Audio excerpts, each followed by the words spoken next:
नमस्कार प्रिय दर्शकों, हाजिर हूं मैं राहु केतु राशि परिवर्तन प्रभाव को लेकर। 23 सितंबर 2020 राहु और केतु अपनी वर्तमान मिथुन राशि और धनु राशि को छोड़कर क्रमशः वृषभ और वृश्चिक में गोचर करने जा रहे हैं।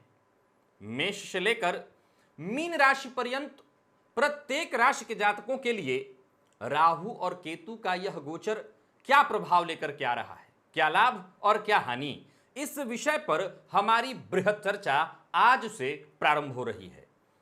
प्रिय दर्शकों, वैसे तो मैंने पूर्व में एक वीडियो बना करके आपको लगभग मुख्य छोटी मोटी बातें बता दी है और यह भी बता दिया है कि राहु और केतु को वृषभ और वृश्चिक, जैसे कि पूर्व में भी जब मैंने कार्यक्रम राहु केतु का किया था तो बताया था कि मिथुन और धनु में इन्हें उच्च का माना जाता है, तो कलयुग में महर्षि पाराशर की जो मान्यता है वो सर्वमान्य है, सबसे ज्यादा उसे महत्व दिया गया है और उन्होंने वृषभ और वृश्चिक में ही राहु और केतु को क्रमशः उच्च का माना है। तो उस आधार पर भी अगर देख लें, मुख्य उद्देश्य यह है आपको बताना कि यहां पर शुक्र और मंगल की राशि में ये दोनों ग्रह गोचर करेंगे, कैसा प्रभाव होगा आम जनमानस पर, यह विचारणीय है क्योंकि राहु सर्वाधिक पापक ग्रह हैं।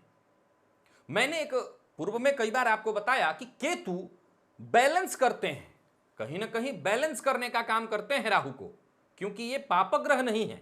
राहु के सम्मुख सदैव रहने के कारण इनकी गणना भी पापक ग्रह में होती है। तो ये दोनों एक ही शरीर के दो अंग, लेकिन गणना की अगर हम बात करें तो राहु के सम्मुख रहने के कारण इनकी गणना पापक ग्रह की हो जाती है।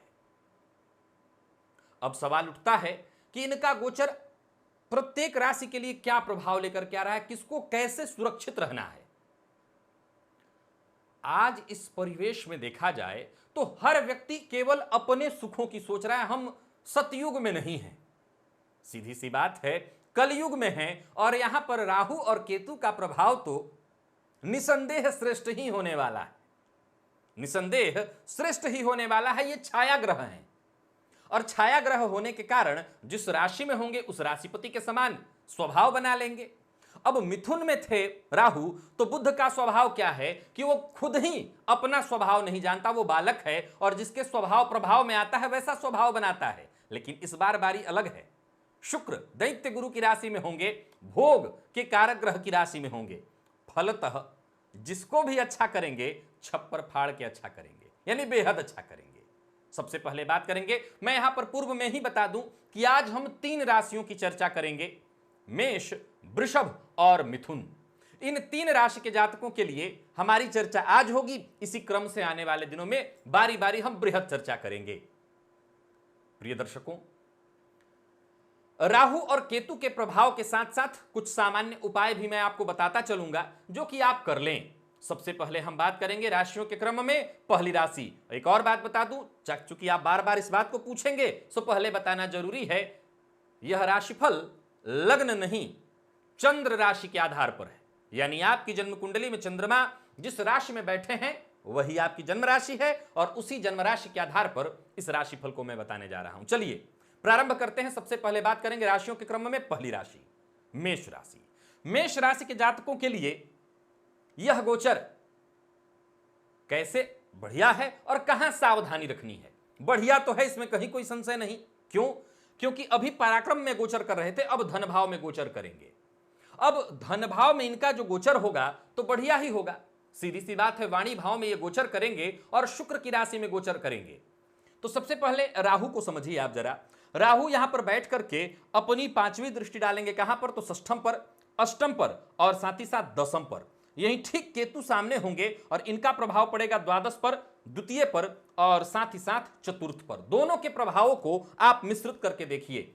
वृषभ राशि में अगर ये उच्च के प्रभाव दे रहे हैं, जो कि महर्षि पाराशर का मत है, तो उस आधार पर देखें तो मेष राशि के जातकों के लिए अगर विशेषकर आप राजनीति अथवा वाणी से संबंधित क्षेत्र से जुड़े हुए हैं तो आप यहां वो बोलेंगे, आप ऐसी बातें बोलेंगे जो किसी को भी प्रभावित कर दे, यानी पूरी तरह से राजनीतिक बातें या जब जैसा तब तैसा वैसी बातें बोलेंगे। अब देखिए, भोग के भाव में बैठे हैं शुक्र की राशि में बैठे हैं राहु, तो आपका कहीं ना कहीं ध्यान, आपका खिंचाव मांसाहार, मद्यपान, इन चीजों की ओर भी जाएगा। अब अगर आप पूर्व से ही करते हैं तो मैं तो यही कह सकता हूं, छोड़ दीजिए। अब कुछ खिंचाव आ रहा है, चाहे वो मित्र कारण बन रहे हो, चाहे कोई कारण बन रहा हो, मेरी तो इतनी ही राय होगी, इससे बचिए। क्यों? क्योंकि यहां पर बैठे राहु चोट चपेट एक्सीडेंट की घटनाएं कराएंगे। क्यों? ये काम राहु असल में नहीं कराएंगे, करेंगे केतु। आपने सुना है कि अष्टम का केतु क्या करता है? तो चोट चपेट आकस्मिक, चाहे वो हिंसक पशु हो, दुर्घटना हो, इस तरह की स्थितियां उत्पन्न करता है। तो आपके साथ दोनों के ही प्रभाव मिल रहे हैं आपको, तो आपको इस बात का ख्याल रखना है कि मांसाहार, मद्यपान से विशेषकर दूरी बना करके रखनी है। अब द्वितीय भाव में बैठे राहु रोग, रिपु और ऋण, इनसे आपकी सुरक्षा करेंगे, क्योंकि इस भाव के कारक हैं। आज राशिफल में बताया, तो आपको मैं बता दूं कि रोग, रिपु और ऋण, इनसे आप परेशान हैं किसी भी तरह। अब सामने वाला खुद ही भोग करे, तो मैं हमेशा कहा करता हूं कि भोग का अंत तो रोग ही है। तो अब आप भोग करेंगे तो रोग तो होगा, लेकिन अगर आप नियमित दिनचर्या बना करके चल रहे हैं तो रोग, रिपु, ऋण से आपकी सुरक्षा करने वाले बनेंगे। राहु की दृष्टि अष्टम पर भी है, यहां केतु बैठे हैं, सावधान रहिएगा। आकस्मिक दुर्घटनाओं से, हिंसक जानवरों से, पशुओं से आपको सावधानी बरतनी होगी। एक और बात, प्रायः यहां पर बैठे केतु हिंसक पशु जैसे कुत्ता आजकल लोग प्रायः पाल लेते हैं, इनसे भी दुर्घटना करा देते हैं, सावधानी रखनी होगी। हालांकि आकस्मिक धन लाभ के लिए बहुत बढ़िया है, विशेषकर जो लोग लॉटरी इत्यादि से पैसा कमाते हैं उनके लिए। आमतौर पर अगर ये पूर्व की बात होती तो मैं कहता कि अगर कहीं आपको पता है कि जमीन में धन गड़ा हुआ है तो आपको इस समय प्रयत्न करना चाहिए, वो पैसा आपको मिल जाएगा। वहीं राहु की दृष्टि कर्म भाव पर पड़ेगी, तो अब इनका जो मूल स्वभाव है, कार्यक्षेत्र में उतार चढ़ाव लाएंगे, लेकिन कुछ अच्छाई भी लाएंगे। क्या? यहां कार्यक्षेत्र में ये एक ऐसी स्थिति उत्पन्न करेंगे कि अगर आपको ट्रांसफर चाहिए, आपको प्रमोशन चाहिए, तो आप मन चाहा करा सकते हैं। प्रयास करिएगा, प्रयत्न करिएगा। अब आप समझ सकते हैं कैसे प्रयास करना है और कैसे प्रयत्न करना है, राहु का काम ही वही है, मैं छुपा के भी नहीं छुपा सकता। तो आप अगर प्रयत्न करेंगे तो मन चाहा आपका ट्रांसफर, पदोन्नति इत्यादि आपको मिलेगी। यहां पर पिता के साथ संबंधों में आपको मधुरता बनाए, क्योंकि ये शनिवत हैं, हमेशा याद रखिएगा, राहु शनिवत हैं। भले वो शुक्र की राशि में हैं, हमारे लिए अच्छा प्रभाव दे रहे हैं, लेकिन वो शनिवत हैं तो विच्छेदात्मक प्रभाव लाएंगे। और मैंने हमेशा क्या कहा कि भौतिक सुखों में ये ग्रह कमी नहीं करते, क्योंकि हम कलयुग में हैं, हम सतयुग में नहीं हैं, कलयुग में हैं, तो यहां इनका प्रभाव बड़ा जबरदस्त है। तो आपके भौतिक सुख जितने हैं, गलत कार्य जितने हैं, रिश्वतखोर, रिश्वत देकर के आप काम कराना चाहते हैं, हो जाएगा। रिश्वत लेकर के आप अपना बनाना चाहते काम, हो जाएगा। यहां पर आपको फायदा है। लेकिन संबंध की बात जहां आएगी, पिता के साथ संबंधों में कमी आ सकती है। हो सकता है बॉस की ऐसी नजर पड़ जाए जो आपको परेशानी में डाल दे, तो सावधान होकर के आपको काम करना होगा, सुरक्षित होकर के काम करना होगा। फिर से दोहरा देता हूं, राहु के प्रभाव को जानना है तो इतना समझ लीजिए कि वाणी पर नियंत्रण रखना होगा। एक और बात, वाणी तो आपकी चमत्कारिक होने वाली है। वाणी से ऐसे कौन से दुर्लभ कार्य हैं, शब्द दुर्लभ कार्य हैं जिन्हें आप पूरा नहीं कर सकते। जो कार्य नहीं हो रहा था वो भी होगा। यानी मेष राशि के जातकों के लिए यह गोचर निसंदेह श्रेष्ठ होने जा रहा है। अब अगर हम बात केतु के प्रभाव की करें तो व्यय भाव पर इनकी दृष्टि, द्वितीय भाव पर दृष्टि और चतुर्थ भाव पर दृष्टि, मैंने पूर्व में बता दिया है वीडियो में, समझिए। केतु मंगल की राशि में गोचर कर रहे हैं और मंगल का स्वभाव कैसा है? हिंसात्मक, क्रोधात्मक, जल्दबाजी, धैर्य विहीनता, चोट चपेट की घटनाएं होने लगना, बेवजह किसी और के पचड़े में फंस करके आप अपना पैसा व्यर्थ करेंगे, दूसरे के समस्या में चौधरी बनने जाएंगे और आपको नुकसान हो जाएगा, आप फंस जाएंगे। क्या करना है? सावधान रहना है। अपने विवेक का इस्तेमाल करिए, आपका विवेक जागृत है उसका इस्तेमाल करिए, और दूसरों के लफड़े में पड़ने की क्या आवश्यकता, दूसरों के पचड़े में पड़ने की क्या आवश्यकता, केवल अपने काम से काम रखिए, अन्यथा आपका जो व्यय होगा वो बेकार का हो जाएगा। आकस्मिक धन लाभ, विदेश इत्यादि में अगर आपका पैसा फंसा हुआ है तो वहां से आ सकता है, यहां पर बढ़िया है। अब ये केतु द्वितीय भाव पर दृष्टि डालेंगे, द्वितीय भाव को राहु संभाल रखे हैं, सो आपको चिंता करने की आवश्यकता नहीं है। आकस्मिक धन लाभ की स्थिति ही बनेगी।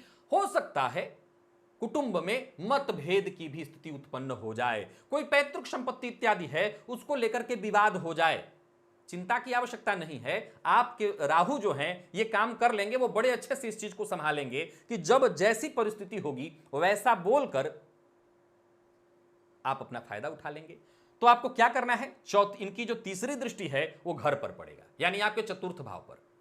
तो अब इस दौरान अगर आप कोई जमीन इत्यादि खरीदने वाले हैं, कोई फ्लैट बुक कराने वाले हैं, कोई प्रॉपर्टी लेने वाले हैं, जरा सावधान रहिएगा। राहु क्या कराते हैं, माफ करिएगा, केतु क्या कराते हैं, भ्रम उत्पन्न करते हैं, बेवजह परेशानी हो जाएगी। तो जो भी प्रॉपर्टी आपको लेनी है बेहद जांच परख करके लेनी होगी। अपने नाम पर लेने की जगह आप माता पिता पत्नी बच्चे इनके नाम पर लें तो ज्यादा अच्छा है। सुरक्षा, सावधानी और सुरक्षा में ही आपका भला है, आपकी सफलता है।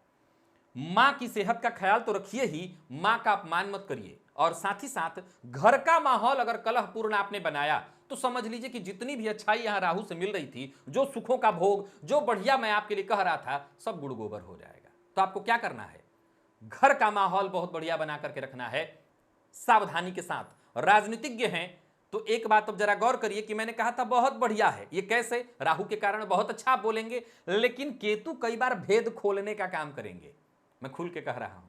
तो सावधानी के साथ, जनता के बीच हैं तो बेहद सावधान रह करके चलिए। यानी मेष राशि के जातकों के लिए कुछ मामूली परेशानी यानी 20% और 80% फायदा, तो आपके लिए बढ़िया समय है। ये 20% जो मामूली परेशानी है ये दूर कैसे हो। राहु और केतु के दुष्प्रभावों को दूर करने का मेरे पास सदैव का एक रामबाण उपाय है, जो मैं लोगों को करवाया करता हूं और जरूरत पड़ने पर खुद भी कर लिया करता हूं। गणेश जी की आराधना। अगर आप गणेश जी की आराधना करें तो राहु और केतु के दुष्प्रभावों से मुक्ति मिल जाएगी। दूसरा कोई उपाय नहीं करना, 10-12 उपाय की आवश्यकता नहीं है। गणेश जी का मंदिर ढूंढ लीजिए, वहां जाकर के दर्शन किया करिए, ओम गंगणपतये नमः मंत्र का जप किया करिए, गणेश अथर्वशीर्ष का पाठ अथवा श्रवण किया करिए, हो गया राहत, आपको मिल गई राहत, हो गई मुक्ति परेशानियों से, बाकी कोई चिंता नहीं। तो मिला जुला करके मेष राशि के जातक आनंद करें, किसी भी तरह की परेशानी से जूझ रहे थे, राहत आपको मिलेगी। वृषभ राशि। वृषभ राशि के जातकों के लिए राहु और केतु का यह परिवर्तन क्या प्रभाव लेकर के आ रहा है। आम जो परिस्थितियां सुनने में आ रही है, देखने में आ रही है, ज्यादातर लोग ये कह रहे हैं कि वृषभ राशि के जातकों के लिए ये परेशानी का समय है। असल में ये विचारणीय समय है। अगर मुझे रेशियो बताना हो तो मैं सबसे पहले आपको रेशियो बता दूं, लेकिन पहले समझाऊंगा और तब फिर बताऊंगा कि कैसा प्रभाव वृषभ के लिए होने जा रहा है राहु और केतु के इस गोचर से। पहले तो आप पूछें, उससे मैं पहले बता देता हूं, यह चंद्र राशि के आधार पर आप इसको देखिएगा। यानी आपकी राशि वृषभ है, चंद्रमा वृषभ राशि में बैठे हैं, तो यह राशिफल आपके लिए। अब आइए देखते हैं। उच्च के हैं राहु, उच्च के हैं राहु। अब वो सारे लोग जो मुझसे सदैव पूछा करते हैं मेरी कुंडली में विपरीत राजयोग का प्रभाव मिलेगा कि नहीं, और विपरीत राजयोग के लिए मैं क्या कहा करता हूं कि उन्हीं को मिलेगा जो 3-13 करने में भेद न करते हो, उनको मौका मिले तो वो करेंगे। यही तो विपरीत राजयोग जागृत होता है। अब जो राहु लग्न में बैठे हैं तो राहु का काम है भ्रम पैदा करना, होगा, परेशानियां आ सकती हैं, दांपत्य जीवन में मतभेद हो सकता है। भाई इतनी परेशानी है तो अच्छाई क्या है ना अच्छाई। जुगाड़, टेक्निक, दिमाग लगाइए और समाज में जहां आपको व्यवस्था नहीं मिल रही थी वहां भी मिलेगी। राजनीति से जुड़े हुए हैं, लाभ मिलेगा। व्यापारी हैं, हो सकता है पार्टनरशिप में थोड़ी परेशानी आए, ये होगा, ये ना नहीं कहूंगा, क्योंकि ये स्वभाव है इन ग्रहों का, करा देते हैं रिश्तों में, ये परेशानी लाते हैं। लेकिन आपके लिए तो रास्ता खोलेंगे कहीं ना कहीं। हो सकता है पार्टनरशिप टूटे, आपका अकेले का व्यापार चले, समझिए इसको। उच्च का ग्रह कभी खराब फल देगा ये नहीं कहेंगे, विशेषकर अगर हम बात कर रहे हैं वृषभ राशि की, वृषभ राशि की बात करें, क्योंकि राहु मित्र है शुक्र के, तो उस अवस्था में खराब फल देने वाला इनको नहीं कहा जाएगा। और चूंकि शनिवत हैं तो शनि और शुक्र सर्वाधिक मित्र हैं, तो नैसर्गिक मित्र हैं, उस अवस्था में श्रेष्ठ फल देने वाले लग्न में बनेंगे। अब लग्न में जैसे शनि कैसे होते हैं, शनि पश्चिम में दिग्बली होते हैं, तो लग्न क्या है, पूरब है। पूरब में जाने का अर्थ है दिग्बल से सर्वथा विहीन, तो वैसे ही राहु को माना जाएगा। अब ये लग्न में यानी व्यक्तित्व में जब कोई ऐसा ग्रह चला जाए जो खुद ही भ्रम है, तो आपके व्यक्तित्व में जब कोई भ्रामक ग्रह चला जाए तो सीधी सी बात है कि आपका व्यक्तित्व भ्रम में चला जाएगा। अब आ जाइए जरा सा आज के परिवेश पर, 100 में से 99 व्यक्ति भ्रम में जी रहा है, 99 व्यक्ति भ्रामक स्थिति में है। तो ये राहु का भ्रम कहां अलग हो रहा है। मैंने इसीलिए तो कहा कि हम कलयुग में विचार कर रहे हैं, सतयुग में नहीं। तो यहां पर राहु भ्रम में थोड़ी वृद्धि कर देंगे आपके। राहु की दृष्टि पड़ेगी पंचम पर सप्तम पर और भाग्य पर। तो सवाल उठता है क्या भाग्य की कमजोरी कराने वाले हैं? नहीं, ये शनि की राशि है, ये शनिवत हैं, तो शनि की राशि को देखकर भाग्य में कोई कमी लाने वाले नहीं हैं। हां, एक बात का आपको जरूर ध्यान रखना होगा, ये पूर्व के वीडियो में मैंने बताया था कि गोचर के प्रभाव को जानना है तो आपको अपनी जन्म कुंडली में इन ग्रहों की मुख्य स्थितियों को देख लेना होगा। वैसे तो अगर आप वृषभ राशि के हैं और आपका लग्न भी इसी से संबंधित है, जैसे वृषभ लग्न के हो आप, मिथुन लग्न के हो आप, अथवा कन्या के हो आप, तुला के हो आप, मकर और कुंभ के हो आप, और राहु की भी महादशा चल रही हो, तो ज्यादा चिंता की आवश्यकता नहीं है। राहु का एक काम है मन को भ्रमित करना, वो करेंगे, उससे आपको नहीं बचना है, आप नहीं बच पाएंगे। हालांकि इसीलिए मैं कहा करता हूं गणेश जी की आराधना, ताकि वो विघ्नों का नाश करते रहे। भ्रम में भी इंसान विघ्न का नाश होता रहे तो आगे बढ़ जाएगा। अब ये जो राहु आपके लग्न में बैठकर पंचम को देख रहे हैं, तो नुकसान किसको है? विद्यार्थियों को। जो विद्यार्थी हैं उनके लिए भ्रम ठीक नहीं है, यानी जहां एक एकाग्र चित्तता चाहिए वहां बिल्कुल भ्रम ठीक नहीं है। लेकिन जैसा कि मैंने कहा कि आज समाज में हर व्यक्ति भ्रमित है, हर व्यक्ति, जनता में अगर आप देखें तो हर व्यक्ति भ्रमित है। हम एक दूसरे को भ्रमित ही करके यहां तक आ रहे हैं, चाहे वो राजनेता हो, चाहे वो अभिनेता, चाहे वो डॉक्टर हो, वकील हो या ज्योतिषी, सब एक दूसरे को भ्रम में डाल रहे हैं। तो भ्रामक ही दुनिया है और भ्रम में हम जी रहे हैं, तो भ्रम में थोड़ी वृद्धि सही, कोई दिक्कत नहीं। लेकिन बात अगर विद्यार्थी की आएगी तो वहां भ्रम काम नहीं करेगा, वहां भ्रम करने का अर्थ फेल होना। तो विद्यार्थियों के लिए यह गोचर ठीक नहीं होगा। ये पापग्रह हैं और इनकी दृष्टि को श्रेष्ठ इस मामले में नहीं कहेंगे जहां जैसे गर्भ बड़ा नाजुक चीज है तो उस पर असर पड़ सकता है, गर्भ में परेशानी आ सकती है। रिश्ता, दांपत्य जीवन कैसा है? बड़ा नाजुक है, तो वहां पर असर पड़ सकता है, मतभेद हो सकता है, टूट सकता है, या डाइवोर्स की स्थिति चल रही है तो 100% टूट जाए, यानी जो बचने का कोई रास्ता ना बचे वहां पर, तो ये संभावनाएं तो आएंगी। लेकिन बात अगर आती है कि आप जुगाड़ू प्रवृत्ति के व्यक्ति हैं, दिमाग के खेल से ही जीवन काल में सब कुछ खेल रहे हैं, तो यहां पर ये राहु आपको जबरदस्त फायदा देंगे। जुगाड़ लगाइए, दिमाग लगाइए और धन कमाइए। आकस्मिक धन लाभ के लिए बहुत बढ़िया है। अगर आपका मन थोड़ा एकाग्र हो जाए तो शेयर मार्केट से भी आप पैसा अच्छा निकाल सकते हैं, तो यानी वृषभ के लिए इस मामले में बढ़िया हुआ। सप्तम भाव पर जो इनकी दृष्टि पड़ेगी तो परेशानी तो होगी। कैसी परेशानी? वही पार्टनरशिप में परेशानी, दांपत्य जीवन में परेशानी, जीवन साथी के साथ मतभेद। लेकिन क्या व्यापार को भी नुकसान पहुंचाएंगे? अगर आपकी कुंडली में ग्रह स्थितियां थोड़ी वीक हो, आपका मन या आत्मविश्वास बहुत वीक हो, तब तो हां, व्यापार में भी नुकसान हो जाएगा। लेकिन अगर आपका आत्मविश्वास बली है, सूर्य बलवान है, आपकी कुंडली में आत्मविश्वास आपके अंदर है, आपके अंदर ये गट फीलिंग है कि मैं जो करूंगा सही है। भ्रम में इंसान कौन जीतता है? भ्रम की स्थिति में पूरी दुनिया है। जीतता कौन है? जीतता वही है जिसने एक गट फीलिंग जिसके पास है, क्या होगा जो होगा देख लेंगे, रिस्क लेता हूं। तो ऐसे लोगों की हार भी होती है, लेकिन जो नदी में उतरा है वही तो पार करेगा, या वही तो तैरना जानेगा। जो उतरा ही नहीं वो क्या जानेगा? यानी रिस्क तो अगर आप ले रहे हैं, वो आत्मविश्वास है आपके अंदर, तो हो सकता है पार्टनरशिप में व्यापार को नुकसान हो, लेकिन अकेले अगर आप व्यापार करते हैं तो नया एक व्यापार शुरू हो जाएगा। अब बारिश होने लगे धन की अलग बात है, परंतु नया व्यापार शुरू हो जाएगा। और भाग्य भाव पर दृष्टि पड़ी तो मैंने क्या कहा कि भाग्य में कोई कमी नहीं है। आपके कामों में बाधाएं आएंगी, जो कि राहु का स्वभाव है। हर कार्य को डिले कराएं, शनि के समान हर कार्य में बाधा उत्पन्न करें, बनते काम में छोटी छोटी बाधाएं उत्पन्न करेंगे, परेशानियां करेंगे, लेकिन काम बनेगा अवश्य, क्योंकि भाग्य पर उनकी दृष्टि है, शनि के घर पर है और शनिवत हैं, तो भाग्य को नुकसान नहीं करेंगे। अपना स्वभाव वो कभी नहीं छोड़ते। कोयले का स्वभाव क्या है? वो आपको कितना भी प्रिय हो कोयला, हाथ तो काला करेगा ना। आपके पास कोयले की खादान हो, भाई आप कहते हैं मेरा खादान है, तो क्या आपका हाथ काला नहीं करेगा? कोयला करेगा। तो वही स्वभाव है इनका, वो काला करेंगे, लेकिन जहां बात आपके काम बनने की है वो सारे काम बनने वाले। वहीं अगर हम बात सप्तमस्थ केतु की करें तो ये दांपत्य में परेशानी लाएंगे, इसमें कहीं कोई डाउट नहीं है, ये होगा। वहीं जो राहु कर रहे हैं भ्रम, उसमें केतु वृद्धि करेंगे, यानी भ्रामक स्थिति। यानी इस बार जो है, मैंने जैसा कहा कि केतु बैलेंस करने का काम नहीं करेंगे, केतु बैलेंस करने का बिल्कुल काम नहीं करेंगे। क्यों? क्योंकि वो इस तरह की राशि में बैठे, बल्कि ये काम अगर बैलेंस कहीं होगा आपके व्यक्तित्व में तो वो राहु ही कर सकते हैं, केतु बिल्कुल नहीं करेंगे। वो मंगल की एक तो राशि में बैठे हैं, मंगल के समान स्वरूप बनाएंगे, और मंगल का काम ही है धैर्य विहीनता। तो धैर्य में अगर विहीनता आने वाली है, धैर्य में कमी आने वाली है, तो ये करेंगे, केतु करेंगे। इनकी दृष्टि लाभ भाव पर पड़ेगी, तो आप खूब धन आ जाए, ज्यादा से ज्यादा आ जाए, कहां से आ जाए? ये न के न प्रकारेण आ जाए, इसमें तो आप लगेंगे, लेकिन याद रखिएगा बहुत जल्दबाजी, बहुत ज्यादा धैर्य विहीनता ये आपको मुश्किल में डाल देगा। तो धन कमाना है, खूब कमाना है, ये न के न प्रकारेण नहीं कमाना है। बस इस बात को आप मूल मंत्र मान लीजिए। और वहीं केतु की दृष्टि पड़ेगी पराक्रम भाव पर। क्या अच्छा और क्या बुरा?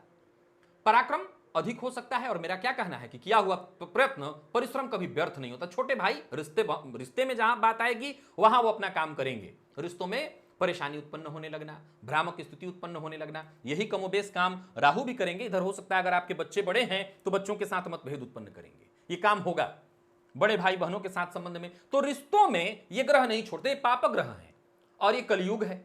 आप रिश्तों के लिए जान देंगे नहीं, ये आप भी जानते हैं और ये ग्रह भी जानते हैं। आप अपनी सोच रहे हैं, ये आप भी जानते हैं, ये ग्रह भी जानते हैं। तो आप अपनी अगर सोच रहे हैं, आनंद उठाइए। अब देखिए, यह गोचर आपके लिए परेशानियां जो दिखा रहा है उसके हिसाब से 65% तो आपके लिए फायदेमंद है और 35% परेशानी। आप दो काम करना शुरू कर दीजिए। पहला, एक तो सूर्य को बलवान रखिएगा ताकि आत्मविश्वास हो। भ्रामक स्थिति आपके व्यक्तित्व में आएगी, बिगड़ेगा काम आपके कारण। कोई भी काम बिगड़ना है आपका तो आपको क्या लगता है अपने आप बिगड़ेगा, उसमें कारण आप भी बनेंगे। और वो कैसे? भ्रम से। तो भ्रम कैसे दूर हो? आत्मविश्वास से। तो आत्मविश्वास कैसे आए? सूर्य से। तो सूर्य को अर्घ्य दीजिए, सूर्य को बलवान करिए, पिता का सम्मान करिए। सूर्य बलि हो गए। अब इसके बाद कोई विघ्न ना आए, कोई बाधा ना आए, छोटी छोटी परेशानियां आपको पीछे ना खींचें, इसके लिए क्या करना है भाई? गणेश जी की आराधना। कलौ चंडी विनायकऊ। इस कलिकाल में गणेश जी की आराधना आप अगर प्रारंभ कर दें तो विघ्न आएगा नहीं, परेशानियां आएंगी नहीं और आप इससे पार पा जाएंगे। तो बस इतनी चीजों का आपको ख्याल रख लेना है। और आप ये बात बिल्कुल मत मानिएगा कि ये ग्रह खराब करने जा रहे हैं आपको। अब माहौल देखिए, भविष्यवाणियां सारी फेल हो गई, चाहे वो हम हैं या जितने भी जिन्होंने भी किया, सबकी भविष्यवाणियां कोरोना को लेकर के फेल हुई। अब माहौल भी कुछ ऐसा है कि सब कहीं ना कहीं परेशान है, असमंजस में है। मैं तो अब ये भी देख रहा हूं कि लोग बहुत ज्यादा परेशान होते जा रहे हैं। लेकिन याद रखिएगा कि प्रेशर का बहुत अधिक बढ़ जाना प्रेशर रिलीज करने का कारण बनता है। तो जितना ज्यादा हम डरे कोरोना से, जितना परेशान हुए, अब एक ऐसा समय आ जाएगा कि अब हम इसके लिए मामले में एकदम निडर हो जाएंगे। क्या फर्क पड़ता है? प्रेशर जब अधिक होती है तो प्रेशर रिलीज हो जाता है, ये रूल है। तो निश्चिंत हो जाइए और ये 65% जो है इसको आप 100% में बदलने के लिए लग जाइए और जो उपाय बताया वो अवश्य करिए। मिथुन राशि, 23 सितंबर 2020 राहु और केतु राशि परिवर्तन करने जा रहे हैं। अब आप पूछेंगे कि लग्न अथवा चंद्र, मैं पहले बता दूं ये चंद्र राशि के आधार पर है, यानी चंद्रमा के आधार पर देखिएगा। अगर आपकी कुंडली में चंद्रमा मिथुन राशि में है, यह गोचर आपके लिए है। अब देखा जाए तो वर्तमान समय में आपकी ही राशि पर राहु का गोचर जारी है और अब ये जा रहे हैं आपकी राशि से 12वें भाव में। आपको सावधान करना चाहता हूं, सावधान रहना पड़ेगा क्योंकि ये कारागार योग का निर्माण कर देंगे। अब एक प्रश्न खड़ा हो जाता है कि क्या जितने भी मिथुन राशि के लोग हैं उन सबको कारागार योग लग जाएगा? सबको फंसना पड़ सकता है? नहीं, देश काल परिस्थिति। अब जो व्यक्ति मारकाट न करता हो, संभवतः अब आकस्मिक कोई ऐसी घटना हो जाए कि उसकी दुर्घटना में मृत्यु हो, किसी के द्वारा मारे जाकर के, अलग बात है, ये अपवाद है। लेकिन अगर आपके काम भी वैसे ही हैं, आप कुछ इस तरह के काम करते हैं, तो संभवतः परेशानी आपकी बढ़े। यानी अगर आप किसी भी प्रकार के इस तरह के काम में हैं, आप समझ सकते हैं मैं किस तरह की बात कर रहा हूं।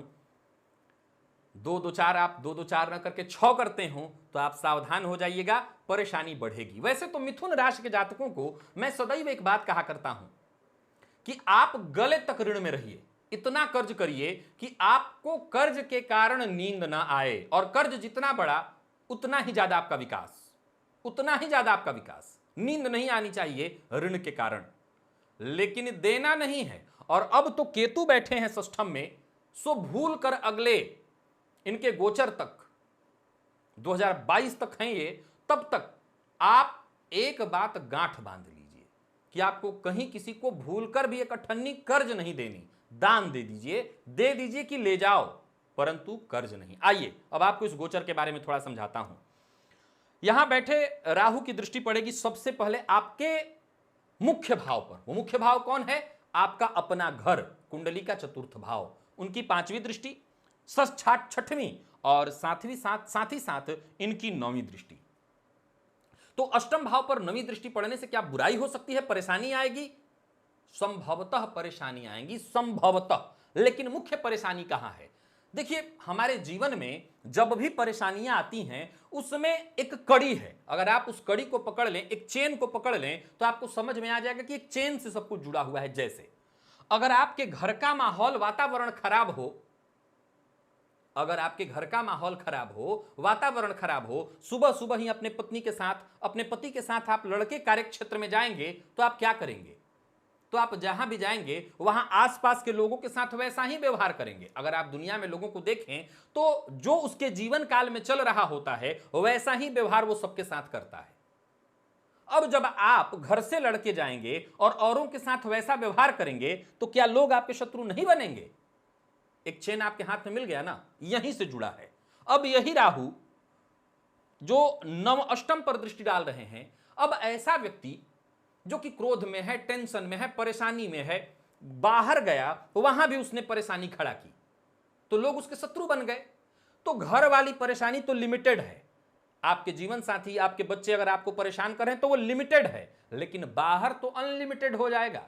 परेशान करने वाला कौन है हम नहीं जानते, हो सकता है बड़ा भी हो सकता है आपकी जड़ नींव खोद दे। तो आपकी जो सोचने समझने की एक क्षमता थी, जो आपकी छठी इंद्रिय थी, एक जो सेंस आपका काम कर रहा था, वो काम करना ही बंद कर देगा। ऐसा क्यों? इंसान जब परेशान होता है तो उसका सबसे बड़ा हथियार, उसका दिमाग, विवेक काम करना बंद कर देता है। आप जब भी जीवन काल में परेशान होते हैं, साढ़े साती और ढैया से क्या होता है? राहु क्या करते हैं? ये चंद्रमा को मार देते हैं। चंद्रमा कौन? मन। आप सोच ही मत पाओ, आपका विवेक ही काम न करे तो आपके जीवन काल में परेशानी आती है। यह कारण है कि आपको इस गोचर में बहुत सावधानी रहनी पड़ेगी, क्योंकि परेशानी शुरू होगी आपके घर से और ग्रहण लग जाएगा आपके जीवन को। तो सावधान रह जाइए। अब जरा केतु को समझिए। केतु ये जो बैठे हुए हैं कुंडली के षष्ठम में, ये और खुश हो जाएंगे राहु के साथ, क्योंकि राहु तो परेशान कर रहे हैं। ये ऑलरेडी क्या कर रहे हैं, मैंने पहले ही आपको आगाह कर दिया था वीडियो बना करके। क्या कह करके? कि केतु मंगल की राशि में है और धैर्य विहीनता मंगल का स्वभाव है। अब ये केतु कर्म भाव पर दृष्टि डाल रहे हैं। जरा सोचिए, जब आपके घर में कलह का वातावरण, क्योंकि एकस्य दुःखस्य न यावदंतम, एक दुख पूरा अंत न हो तब तक, तावत द्वितीयम समुपस्थितम में, तब तक दूसरा बीच में उपस्थित हो जाता है। ये कोई चमत्कारिक घटना नहीं है, ये राहु केतु नहीं करा रहे हैं, ये एक रूल है। इसी रूल पर यह सृष्टि चल रही है, इसी रूल पर यह धरती चल रही है। एक दुख खत्म नहीं तब तक दूसरा बीच में आएगा, ये रूल है, ये रूल है। एक सुख आया, दूसरा सुख आएगा, तीसरा सुख आएगा, सुखों की भरमार हो जाएगी। दुख आया, दुखों की भरमार हो जाएगी। ऐसा ही होता है। तो अब ये राहु आपके घर में कलह कराएंगे, परेशानी लाएंगे, तो आपका मन खिन्न, जहां गए वहां पर खिन्नता लाएंगे, तो ये आपके शत्रु बनने लगेंगे लोग। अब वो शत्रु बनते लोग क्या करेंगे? आपके कार्य क्षेत्र में तमाम तरह की परेशानियां शुरू करेंगे। मैंने क्या कहा था कि घर की परेशानी तो सामान्य है, माता पिता बच्चे को मारें तो वो हो सकता है सोच समझ करके मारे कि कहां मारूं तो इसको चोट सिस्टम में लगे, लेकिन बाहर वाले मारेंगे तो वो ये नहीं देखते कि कहां मार रहे हैं।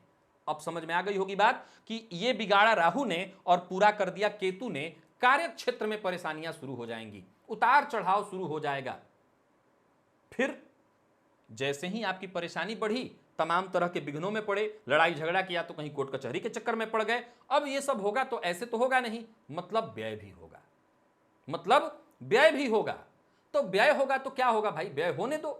नहीं, असल में व्यय इसलिए परेशानी का कारण बनेगा कि पहले तो घर में कलह, दूसरा समाज में कार्य क्षेत्र में परेशानी, तीसरा हो सकता है नौकरी में उतार चढ़ाव, नौकरी जाने तक की स्थिति, और चौथा जब नौकरी गई तो कौन सा धन आपका खर्च होगा? जो संचित धन है। तो वो केतु अपनी नौवीं दृष्टि डाल करके आपके संचित धन को मार देंगे। अब ये पूरा प्रकरण आपको समझ में आ गया होगा कि परेशानी कहां से किस प्रकार का रूप बना करके आएगी। याद रखिए प्रिय दर्शकों, हर काल में, हर समय में परेशानियों का स्वरूप एक ही होता है। हमेशा याद रखिए, परेशानियां कभी भिन्न नहीं होती, एक होती हैं। हर किसी की परेशानी एक ही है। आप उस परेशानी के स्वरूप को बदल बदल करके देखते हैं और कुछ नहीं। आपके सम्मुख जो परेशानी आती है आपके देश काल परिस्थिति के हिसाब से स्वरूप बदल करके आती है। आपकी वही परेशानी अंबानी को भी चल रही है, याद रखिएगा ये बात। आप ही वाली परेशानी अंबानी को भी है, बस देश काल परिस्थिति के अनुसार स्वरूप बदल करके अंबानी की परेशानी अलग है, बस परेशानी सबकी एक ही है। तो ये राहु और केतु आपको परेशानी में डाल सकते हैं। अब एक सवाल उठता है कि क्या कुछ सुरक्षा का भी माध्यम है, क्या हम बचेंगे भी? क्योंकि अब मिथुन लग्न राशि वाले एक ही प्रश्न करेंगे कि मतलब तो हमारी जिंदगी ही समाप्त हो जाएगी। नहीं, आपकी जिंदगी समाप्त नहीं होगी, परंतु जरा सा एक बार अपने जीवन को समझने का प्रयास करिए। आप वर्तमान समय में शनि की ढैया में चल रहे हैं। देखिए, एकस्य दुःखस्य नया वदंतम, एक दुख समाप्त नहीं है, दूसरा आ गया। वर्तमान में आप शनि की ढैया में चल रहे हैं। ढैया की परेशानी के चलते आपको मानसिक अशांति हो रही है। अब राहु आए हैं तो ये भी सेम वही काम करेंगे। परेशानियों में ही परेशानियां बढ़ती हैं। कुछ सुरक्षा है, एक तो हनुमान जी की आराधना, दूसरा गणेश जी की आराधना जितना हो सके अधिक से अधिक करिए, और तीसरा दुर्गा सप्तशती का पाठ खुद से करिए। जरूरत हो, अगर परेशानी ज्यादा हो, मान लिया जाए आप बड़े स्तर पर हैं, आपके पास धन संपदा है, आप सक्षम हैं, ब्राह्मण से करवाइए, दुर्गा सप्तशती का पाठ करवाइए, इससे सुरक्षा मिलेगी आपको। देखिए, एक बात तय जान लीजिए, आप इस गोचर में उतार चढ़ाव और परेशानी देखेंगे। अगर आप मेरी बातों को सुने तो कई लोग तो कहेंगे केवल आपने बुराइयां बताई, एक भी अच्छाई नहीं बताई। अच्छाई भी है। अब चूंकि विदेश के लिए यात्रा कराने का काम करते हैं, लेकिन वर्तमान समय में आप भी जानते हैं, मैं भी जानता हूं, हम सभी जानते हैं कि विदेश यात्रा संभव नहीं है, क्योंकि कोरोना के कारण जो जहां है वहीं बैठा हुआ है, विदेश गमन हो नहीं सकता। हां, यह जरूर है कि विदेश इत्यादि में आपके पैसे फंसे हुए हों, वो पैसा आ सकता है, आकस्मिक धन लाभ भी होगा। वहीं ये राहु जो उच्च के हैं, ऋण इत्यादि से आप परेशान हैं, तो आपको मुक्ति कराने का काम करेंगे, और साथ ही साथ शत्रुओं से सुरक्षा देने का काम करेंगे राहु। इस बात को नोट करिए, ये जो केतु यहां पर परेशानी ला रहे थे, यहां पर कहीं ना कहीं राहु सुरक्षा आपको प्रदान करेंगे। यानी शत्रु जो सर उठा करके खड़ा हो गया, तो वो शत्रु आपका कुछ बिगाड़ ना पाए, तो ये सुरक्षा देने का काम आपके राहु करेंगे। यानी शत्रुओं से बचाव अगर कोई करा सकता है तो वो ये काम राहु करें, तो ये सुरक्षा भी है आपके लिए। यहां पर आप निश्चिंत रहिए। अब अगर आपका विवेक काम कर जाए, आपका दिमाग, आपकी सूझबूझ, आपकी सोचने की आपकी छठी इंद्रिय जो है वो अगर काम कर जाए, तो ये परेशानी आप आसानी से पार कर लेंगे। इस समस्या को, इस काल को आप आसानी से पार करके निकल जाएंगे।